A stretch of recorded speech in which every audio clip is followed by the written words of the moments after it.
नमस्कार दोस्तों, कैसे हो आप सब। उम्मीद करती हूँ कि आप सब अच्छे होंगे। तो आज हम जानेंगे कि सच्ची पतिव्रता नारी कौन थी, किसने अपने पति धर्म को बड़े अच्छे से निभाया था। वैसे जहाँ तक सबने ही सुना है कि माता अनुसुईया बहुत ही पतिव्रता देवियों में से सबसे ऊंचा स्थान उन्हीं का था।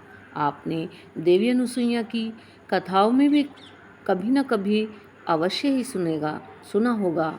लेकिन अगर आपने नहीं सुना तो आइए आज हम आपको कथा सुनाते हैं कि सबसे ज़्यादा पतिव्रता कौन थी। एक बार की बात है, देवी सरस्वती, माता लक्ष्मी और माता पार्वती अपने पतिव्रती धर्म पर बड़ा अभिमान कर रही थीं और आपस में विवाद करने लगीं। तब भगवान ने देखा कि इन तीनों देवियों को बड़ा अहंकार हो गया है, तो उन्होंने उनके अहंकार को तोड़ने के लिए देवर्षि नारद के मन में एक विचार डाल दिया। जैसे ही भगवान नारद के मन में इन तीनों देवियों के अहंकार को तोड़ने का विचार आया तो फिर क्या, नारद जी अपने काम पर लग गए। सबसे पहले वे देवी लक्ष्मी जी के पास गए और नारायण नारायण का जाप करने लगे। तब देवर्षि नारद को आता हुआ देखकर देवी लक्ष्मी जी का मुख कमल के समान खिल उठा और वे प्रसन्नता के साथ नारद जी से बोलने लगीं, पधारिए नारद जी, बैकुंठ में आपका स्वागत है। क्या बात है, आज बड़े दिनों बाद बैकुंठ आना हुआ। फिर नारद जी ने देवी लक्ष्मी को प्रणाम करते हुए कहा कि हे माता, हमारा क्या ठिकाना, हम तो प्रभु की इच्छा से ही इधर से उधर घूमते रहते हैं। हमारा शरीर बस में कहाँ है, यह तो प्रभु की ही माया है, जिधर इशारा किया उधर चल दिए। तब नारद जी के ऐसे वचन सुनकर देवी लक्ष्मी हंस पड़ी और हंसते हुए नारद जी से कहने लगीं कि हे देवर्षि, आप कहाँ से आ रहे हैं और आज क्या समाचार लेकर आए हो। फिर नारद जी कहने लगे कि हे माते, मैं आपको क्या बताऊं, बोलने में थोड़ा झिझक रहा हूं। यदि आज्ञा हो तो बताने की चेष्टा करता हूं। तब माता लक्ष्मी ने कहा कि हे देवर्षि नारद, आप निसंकोच होकर बताओ। तब देवर्षि बोलने लगे, आज मैं घूमते घूमते चित्रकूट की ओर चला गया, जिससे मैं वहाँ पर महर्षि अत्रि के आश्रम पर गया। वहाँ पर उनकी पत्री अनुसुईया के दर्शन करके मैं धन्य हो गया। आज इस संसार में माता अनुसुईया के समान पतिव्रता दूसरी कोई नारी नहीं है। उन्होंने अपने तप के प्रभाव से गंगा की एक धारा प्रकट की थी, जो आज मंदाकिनी नाम से प्रसिद्ध है। मैं 14 भवनों में घूम आया हूँ, लेकिन उनके समान पतिव्रता स्त्री मुझे कहीं भी नहीं दिखी। तब नारद जी की ऐसी बात सुनकर देवी लक्ष्मी को बहुत बुरा लगा और वे सोचने लगीं, यह मेरे घर का होकर भी मेरे सामने ही ऐसी बातें कर रहा है, यह तो मेरा अपमान कर रहा है। फिर माँ लक्ष्मी ने सोचा, इसने मुझे छोड़कर कहा होगा, इससे पूछकर देखती हूँ। तब देवी लक्ष्मी नारद जी से पूछने लगती हैं कि हे देवर्षि, तुमने अनुसुईया के पतिव्रता धर्म की बड़ी प्रशंसा की है, उनका नाम तो मैंने भी सुना है, लेकिन यह बताओ, क्या वे मुझसे भी बढ़कर हैं। फिर नारद जी को तो देवी लक्ष्मी के मन को फेरना ही था। वे कहने लगे, हे माता, अगर आप बुरा ना माने तो इसका उत्तर दूं। तब माता लक्ष्मी ने कहा, तुम निर्भय होकर कहो, जो भी कहना चाहते हो, इसमें बुरा मानने वाली कोई बात नहीं है। तब नारद जी दृढ़ता से कहने लगे कि हे माता, सच बात तो यह है कि आप देवी अनुसुईया के पास के समान कुछ भी नहीं है। इतना सुनते ही लक्ष्मी जी को बहुत दुख हुआ। उन्हें नारद जी से ऐसे उत्तर की आशा नहीं थी। उनके मन में सती अनुसुईया के प्रति जलन का भाव निर्माण हो गया और उन्होंने मन ही मन देवी अनुसुईया को नीचा दिखाने का निश्चय कर लिया। फिर देवी लक्ष्मी नारद जी से बोली, अच्छा नारद जी, यह तो समय ही बताएगा कि कौन सच्ची पतिव्रता स्त्री है। नारद जी को तो कलह का बीज बोना था, वह तो उन्होंने बो दिया। देवी लक्ष्मी के मन में अनुसुईया के प्रति जलन का भाव उत्पन्न हो गया। फिर आगे देवी लक्ष्मी कुछ कहती उससे पहले ही नारद जी कैलाश पर्वत की ओर निकल पड़े। इधर देवी लक्ष्मी जी मुंह फैलाकर बैठ गईं।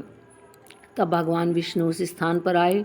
उन्होंने लक्ष्मी को रूठा हुआ देखकर कहने लगे कि हे प्रिय, क्या हुआ आज, क्या बात है, क्यों उदास बैठी हो, अपने दुख का कारण बताओ। फिर देवी लक्ष्मी कहने लगी, देखिए जी, सुन लीजिए मेरी बात। बहुत दिनों तक मैंने आपके चरण दबाए हैं, मैंने आज तक आपकी हाँ में हाँ मिलाई है, आपसे कभी कोई चीज़ नहीं मांगी, लेकिन आज आपको मेरी एक बात माननी पड़ेगी। तब विष्णु भगवान बोले, हे देवी, क्या बात है, बताओ तो, पहले बिना सुने कैसे हाँ कर दें। फिर लक्ष्मी जी कहने लगीं, बात कोई भी हो, आज आपको मेरी बात माननी ही पड़ेगी। आप हाँ कहेंगे तभी मैं आपको अपनी बात बताऊंगी। आज मुझे आपका प्रेम देखना है, बहुत मुझे बहकाते रहते हो आप। फिर भगवान विष्णु कहने लगे, ठीक है प्रिय, तुम्हारी जो भी इच्छा हो मैं उसे अवश्य पूर्ण करूँगा। तब देवी लक्ष्मी प्रसन्नतापूर्वक कहने लगीं, हे प्रभु, आपको देवी अनुसुईया का सती भंग करना होगा, बस यही इच्छा है मेरी। आप जाकर देवी अनुसुईया का पतिव्रत धर्म भंग कीजिए, ताकि मैं ही संसार की सर्वश्रेष्ठ पतिव्रता नारी बन जाऊं।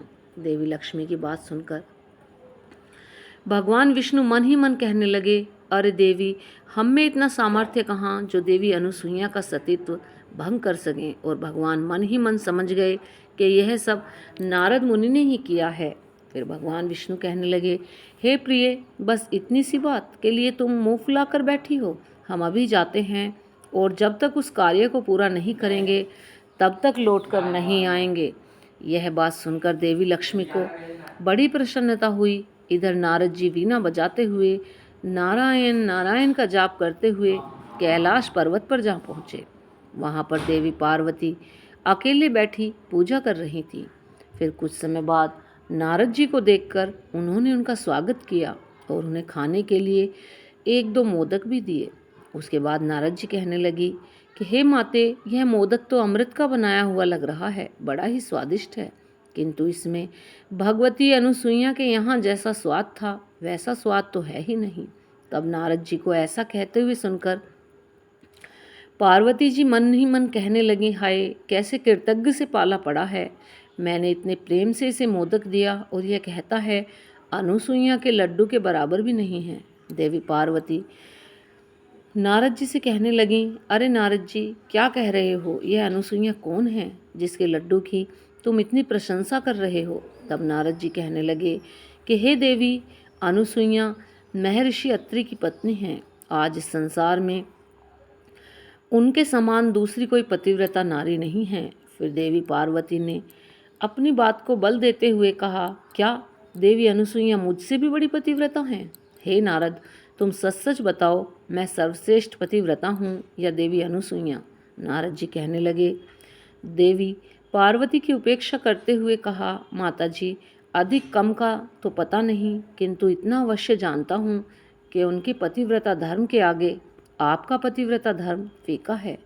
यह बात सुनते ही देवी पार्वती क्रोध में आ गईं और दौड़ते हुए भगवान शिव के पास चली गईं और कहने लगीं, हे स्वामी, आप तो कहते हैं मैं पतिव्रता हूँ, मैं शिरोमणि हूँ, मेरे समान पतिव्रता संसार में कोई अन्य नहीं है। फिर शिव जी ने कहा कि हाँ प्रिय, इसमें कुछ संदेह नहीं है, क्या आप एक महान पतिव्रता हैं?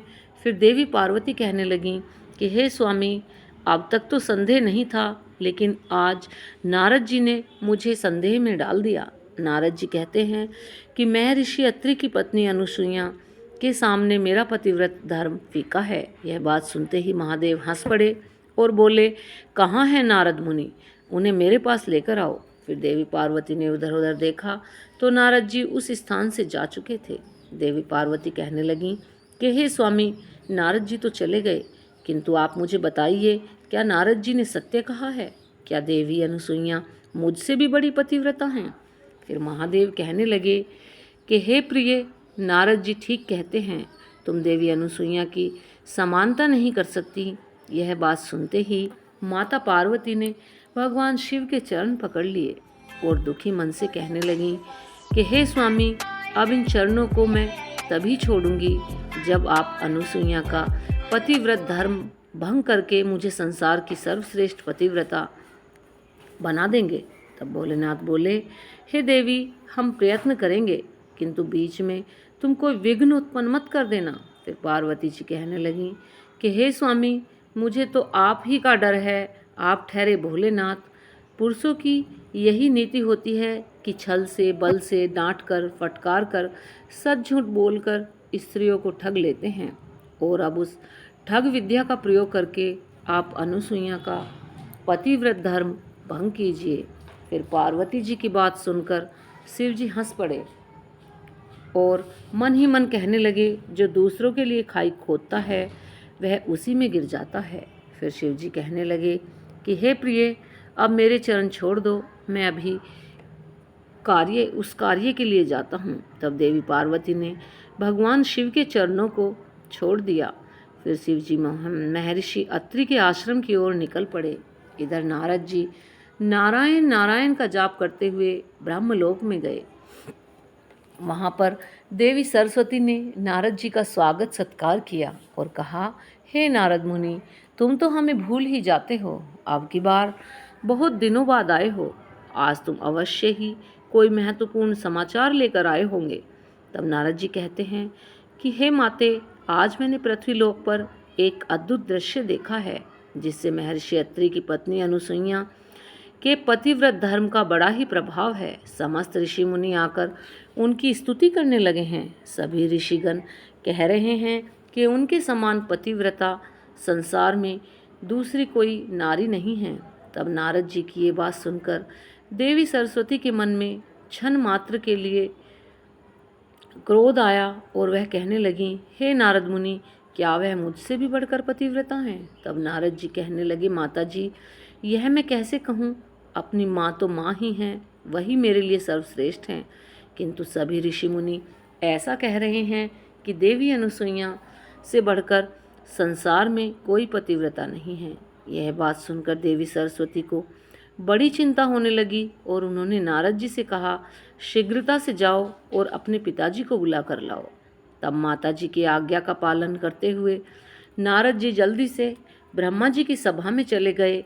परंतु वहाँ पर ब्रह्मा जी देवताओं और दानवों के साथ महत्वपूर्ण विषय पर चर्चा कर रहे हैं। नारद जी ने ब्रह्मा जी को माता सरस्वती का संदेश सुना दिया। हे परमपिता, माता जी ने आपको शीघ्रता से बुलाया है। तब ब्रह्मा जी सोचने लगे, अवश्य ही कोई महत्वपूर्ण कार्य होगा। इसीलिए वे तुरंत ही देवी सरस्वती के पास पहुंच जाते हैं। ब्रह्मा जी के आते ही देवी सरस्वती ने उनसे पूछा कि हे स्वामी, आजकल इस संसार में सबसे अधिक पतिव्रता स्त्री कौन है? फिर ब्रह्मा जी ने विस्मय के साथ पूछा, हे देवी, अभी इस समय पर इस प्रश्न को पूछने का क्या कारण है? फिर देवी सरस्वती ने जिद करते हुए पूछा, कारण कुछ नहीं है, पहले आप मुझे मेरे प्रश्न का उत्तर दीजिए। तब ब्रह्मा जी प्रेम से कहने लगे कि हे प्रिय, तुमसे बढ़कर संसार में दूसरी कौन सी पतिव्रता स्त्री हो सकती है? तुम ही सबसे महान पतिव्रता स्त्री हो। फिर देवी सरस्वती कहने लगी, महाराज, आप ऐसी चाटुकारिता वाली बातें ना कीजिए, सच सच बताइए। मैंने तो सुना है महर्षि अत्रि की पत्नी अनुसुईया को सभी ऋषिगण संसार की सबसे बड़ी पतिव्रता स्त्री कह रहे हैं। यह सुनकर ब्रह्मा जी को कुछ चिंता हुई और वे मन ही मन मुस्कुराते हुए सोचने लगे, दाल में कुछ काला है। स्त्रियों में जलन का भाव जल्दी आ जाता है, लेकिन देवी अनुसुईया में दूसरों के प्रति जलन का भाव नहीं है। बात तो सत्य ही है, देवी अनुसुईया के समान पतिव्रता कोई दूसरी स्त्री नहीं है। देवी सरस्वती की बात को टालने के लिए ब्रह्मा जी कहने लगे कि हे प्रिय, यह बात तुमसे किसने कही? फिर देवी सरस्वती इधर उधर देखने लगी तो नारद जी वहाँ से भी गायब थे। माता पिता की वार्ता को पुत्र को कभी सुनना नहीं चाहिए, इसलिए वे चुपचाप वहाँ से निकल गए। नारद को ना देख के देवी सरस्वती ब्रह्मा जी से कहने लगी, हे स्वामी, मुझसे यह बात एक काले चोर ने कही है, किंतु आप मुझे यह बताइए कि यह सत्य है या नहीं। फिर ब्रह्मा जी ने संकोच करते हुए कहा, मान लो कि यह सत्य ही है, लेकिन तुम्हें इसमें चिंता करने की क्या बात है? फिर देवी सरस्वती रोष में आकर कहने लगी, देखिए, आप जैसे भी हो उस अनुसुईया के पतिव्रत धर्म को भंग कीजिए, अन्यथा मैं आपसे बात नहीं करूंगी। तब देवी सरस्वती के ऐसे वचन सुनकर ब्रह्मा जी कुछ विचलित हो गए और कहने लगे कि हे प्रिय, अच्छा ठीक है, मैं अभी जाता हूँ और उस कार्य को पूरा करता हूँ। फिर तीनों देवता ब्रह्मा विष्णु महेश मंदाकिनी नदी के तट पर महामुनि अत्रि के आश्रम पर पहुँच जाते हैं और वे परस्पर एक दूसरे को देखकर नमस्कार करते हुए उन तीनों ने अपने अपने आने का कारण बताया। फिर भगवान ने कहा, हम तीनों वेश बदलकर देवी अनुसुईया के आश्रम पर चलते हैं और पतिव्रता अनुसुईया की परीक्षा लेते हैं। फिर सभी ने अपनी अपनी बात को स्वीकार किया और तुरंत ही साधु का वेश धारण किया और तीनों देवता साधु का वेश बनाकर अनुसुईया के आश्रम के पास पहुंच गए। उस समय आश्रम पर महर्षि अत्रि नहीं थे, देवी अनुसुईया अकेली ही थीं। उन्होंने जब उन तीनों साधुओं को आश्रम पर आया हुआ देखा तो उन्होंने उनका स्वागत किया और उन्हें भोजन करने के लिए कंदमूल तथा फल दिए, लेकिन उन साधु पुरुषों ने उसे स्वीकार नहीं किया। तब देवी अनुसुईया ने कहा कि हे महात्माओं, मुझसे ऐसा कौन सा अपराध हुआ है जो आपने मेरी पूजा और भोग को ग्रहण नहीं कर रहे हैं। फिर उन तीनों देवताओं ने कहा, हे देवी, यदि आप हमें एक वचन दो तभी हम आपकी पूजा को स्वीकार करेंगे, अन्यथा नहीं करेंगे। देवी अनुसुईया ने कहा, हे मुनियों, घर पर आए अतिथि का सत्कार प्राणों का बलिदान देकर भी करना चाहिए। इसीलिए आपकी जो भी इच्छा हो, जिस कार्य से भी आप प्रसन्न होंगे, मैं वह कार्य अवश्य ही करूँगी। फिर देवी अनुसुईया ने ऐसा कहते ही वे तीनों साधु कहने लगे कि हे देवी, आप निर्वस्त्र होकर हमारा अतिथि सत्कार कीजिए, यही हमारी इच्छा है। यह बात सुनकर देवी अनुसुईया आश्चर्यचकित हो गईं और सोचने लगी कि यह मुनि हैं या कोई बहरूपिया जो ऐसा अनुचित प्रस्ताव रख रहे हैं। फिर देवी अनुसुईया ने अपनी दिव्य दृष्टि से सब कुछ देख लिया तो उन्हें समझ में आ गया कि क्या मामला है। फिर कहने लगे, हे मुनियों, मैं आपको निर्वस्त्र होकर ही सत्कार करूंगी। यदि मैं सच्ची पतिव्रता नारी हूँ, यदि मैंने भूल से स्वप्न में भी पराये पुरुष का विचार ना किया हो, तो यह तीनों साधु 6-6 महीने के दूध पीने वाले बच्चे बन जाएं। तब देवी अनुसुईया के इतना कहते ही वे तीनों साधु 6-6 महीने के बालक हो गए और कुल बुलाने लगे। फिर देवी अनुसुईया ने निर्वस्त्र पान कराया और सुला दिया। फिर इतने में ही महामुनि अत्रि उस स्थान पर आ गए और उन तीनों छोटे छोटे बालकों को घर में देखकर वे आश्चर्यचकित होकर कहने लगे, हे देवी, ये तीनों अत्यंत सुंदर मनोहर रूप वाले बालक किसके हैं? फिर देवी अनुसुईया ने कहा, हे स्वामी, यह आपके ही बच्चे हैं। भगवान ने स्वयं आप पर कृपा की है। मुनि अत्रि ने भी अपनी योग्य शक्ति से देखा तो उन्हें भी सारा रहस्य समझ में आ गया। अब वे तीनों देवता बालक के रूप में क्रीड़ा करने लगे। माता अनुसुईया उन्हें खिलाती पिलाती प्यार करती। वे तीनों बालक अपनी माता के साथ बड़ी ही प्रसन्नता से खेलने कूदने लगे। इधर बहुत दिन बीत जाने के बाद भी जब उन तीनों के पति लौटकर नहीं आए तो तीनों देवियों को चिंता होने लगी। फिर तीनों देवियां अपने अपने स्थान से निकलकर अपने स्वामी को ढूंढने के लिए पृथ्वी लोक पर आ गईं। सौभाग्य से तीनों देवियों की भेंट चित्रकूट में हुई। वहाँ पर तीनों ने एक दूसरे को अपना अपना दुख बताया। लक्ष्मी जी ने देवी पार्वती से पूछा, आपको अनुसुईया के बारे में किसने बताया? तब देवी पार्वती कहने लगी, मुझे नारद जी ने बताया। फिर देवी सरस्वती ने भी कहा कि मुझे भी नारद जी ने ही कान भरे। फिर देवी लक्ष्मी कहने लगी कि उस नारद जी ने ही हम तीनों को फंसाया है। यदि वह कहीं मिल जाए तो उसकी अकल ठिकाने लगाते हैं। फिर उसी स्थान पर नारद जी प्रकट हुए और उन्होंने दूर से ही तीनों देवियों को प्रणाम किया। देवी लक्ष्मी गुस्से को दबाते हुए कहने लगी, वाह नारद जी, बहुत सही समय पर आए हो, दूर क्यों खड़े हो, पास आओ, तुम्हारी यह वीणा तो बड़ी सुंदर है, तनिक देखूं तो सही। फिर नारद जी सब कुछ समझ गए थे तो वे कहने लगे, हे देवियों, मेरा अनुष्ठान चल रहा है, इसलिए मैं किसी के पास जाकर बात नहीं करता, खासकर स्त्रियों के पास तो कदापि नहीं। रही बात वीणा की तो यह मुझे भी बहुत प्रिय है, मैं इसे किसी को नहीं दे सकता। इतना कहकर नारद जी वहाँ से जाने लगे। नारद जी को देख तीनों देवियाँ घबरा गईं और बड़ी ही कोमल वाणी में कहने लगी, नारद जी, अरे सुनो नारद जी, तुम्हें मेरी शपथ, अपने पिता की शपथ, तुम यहाँ से चले मत जाना।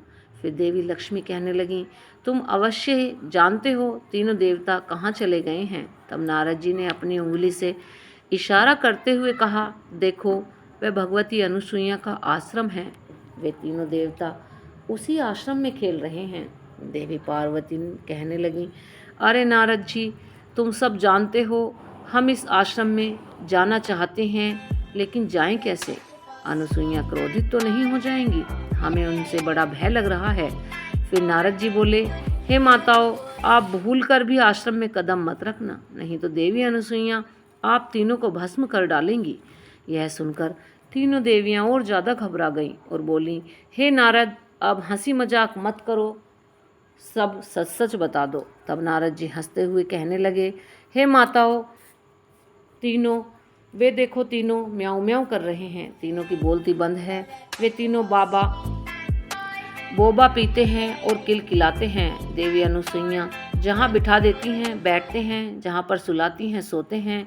अब तीनों अपने अपने पतियों की आशा छोड़ दो। 20 वर्ष बाद जब वे बड़े हो जाएंगे तब देवी अनुसुईया उनका विवाह कर देंगी। फिर देवी लक्ष्मी जी बोली, अब हम समझ गईं अनुसुईया के समान संसार में दूसरी कोई स्त्री नहीं है, किंतु यह सब विष की बोली तुम्हारी ही बोई हुई है। अब तुम जीते और हम हारे, लेकिन अब बता दे हम अपने पतियों को कैसे मिल सकते हैं। तब नारद जी बोले, अब आई अकल ठिकाने पर, पश्चाताप से सभी पाप धुल जाते हैं। अब एक ही उपाय है, तुम सभी देवी अनुसुईया की शरण में जाओ, वहीं तुम्हारे दुख दूर कर सकती हैं। फिर तीनों देवियां माता अनुसुईया के आश्रम पर जाती हैं तो देखती हैं कि तीनों देवता बच्चों के रूप में खेल रहे होते हैं। देवी अनुसुईया उस स्थान पर नहीं होती, वह स्नान करने के लिए गई हुई थी। तब देवी लक्ष्मी भगवान विष्णु को देखकर कहने लगती हैं, हे स्वामी, क्यों ढोंग बनाए हुए हो? आप कृपा करके वापस आ जाओ। तब भगवान वहीं से हाथ हिला रहे होते हैं। भगवान देवी अनुसुईया के तप के वश में थे, इसीलिए वे उन्हें बिना पूछे, बिना उनकी आज्ञा के नहीं आ सकते थे। फिर थोड़ी ही देर में देवी अनुसुईया उस स्थान पर आ जाती हैं। उन्हें देखकर तीनों देवियां उनके सामने आकर खड़ी हो जाती हैं और पुकारने लगती हैं कि हे माता, क्या हम कुटिया के भीतर आ सकते हैं? फिर देवी अनुसुईया ने उनसे पूछा कि हे देवियों, तुम कौन हो और किस कारण से यहाँ पर आई हो? तीनों देवियाँ करुण स्वर में कहती हैं, हम आपकी पुत्र वधू हैं। हे देवी, अनुसुईया ने कहा, अरे बहुओं को अपने घर में क्या पूछना, अंदर आ जाओ, यह तुम्हारा ही घर है। यह सुनकर तीनों देवियाँ लजाते हुए कुटिया के अंदर चली जाती हैं और माता अनुसुईया को प्रणाम करने लगती हैं। फिर उतने में ही मुनि अत्रि उस स्थान पर आ जाते हैं, जिससे मुनिवर को देखकर तीनों देवियां घूंघट ओढ़कर एक तरफ हट जाती हैं। मुनि ने देवी अनुसुईया से पूछा, देवी, यह तीनों स्त्रियां कौन हैं? बड़ी तेजस्वी दिखाई पड़ रही हैं। फिर अनुसुईया माता कहती हैं कि हे स्वामी, यह हमारी पुत्र वधू हैं, अपने पतियों के दर्शन करने के लिए आई हैं। फिर मुनिवर कहने लगे, हे देवी, तुम तो बड़े कौतुक रच रही हो। अभी अभी तो पुत्र उत्पन्न किए हैं, वे पूरे 6 महीने के भी नहीं हुए, तुमने पुत्र वधू भी बना दी।